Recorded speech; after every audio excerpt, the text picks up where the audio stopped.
2017 жылдын 24 февралында кабыл алынган пробация мыйзамына ылайык мөөнөтүнүн мурда шарттуу бошотулган жарандарга социалдык көмөк көрсөтүлүп, коомго кайрадан кошулуусуна жана укук бузууларды жасоолорун алдын алуу багытында алгылыктуу иштер аткарылып келет. Каракол шаардык пробация органынын кызматкерлери каттоодо турган пробация кардарларынын үйлөрүнө барып, байма-бай алардын абалы менен таанышып турушат. Ошондой эле кардарлар бир айда 2 жолу чакыртылып көзөмөлдөөдөн өтөт. Аларга гуманитардык, укуктук жардамдар көрсөтүлөт.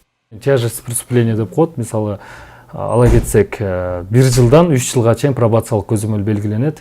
Негизги жазасын бергенден кийин буга кошумча 83-берененин негизинде Кыргыз Республикасынын жаза кодексинин пробациялык көзөмөл белгиленет. Ал 1 жылдан 3 жылга чейин созулат. Ар бири менен жекече иштешебиз. Гуманитардык жактан, социалдык жактан, укуктук жактан жардамдар керек болсо ошонун баарын изилдеп чыгып, жана ар бирөө менен жекече иштеп, ошонун негизинде иштеп чыгабыз да. Биякта ушу 6 айдан өтүп калдык ошо издилеп. Ошол айында 2 жолу көрөбүз постоянно. Шаардан эле чыкканга эле эме болгон бизге ошол эле тыйым. Калган биз шаарда элебиз. Ошол жумушка эме болуп калган маалда келип сурайбыз.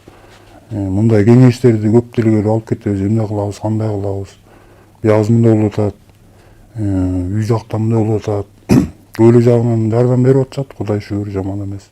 Пробацияда уже жарым жыл болду, жарым жылдан бери турам. 3 жыл пробационныйга турганбыз. Жакшы биякта. Советтерин берип турат.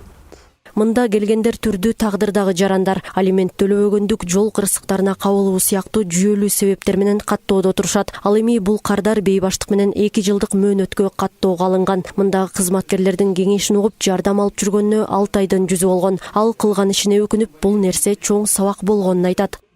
С пацанами подрались, вот в СИЗО попали.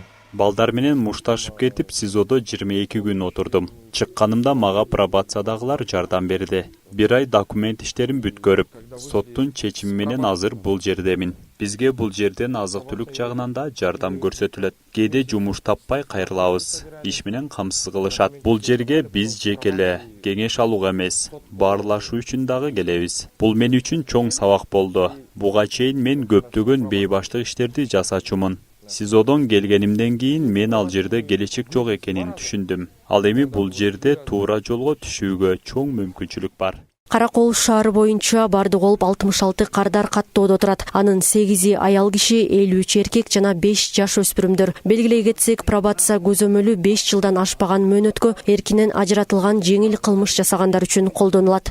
Айнура Достукбекова, Алтынбек Исаев, Сергей Мишенко, Ысык Көл жаңылыктары.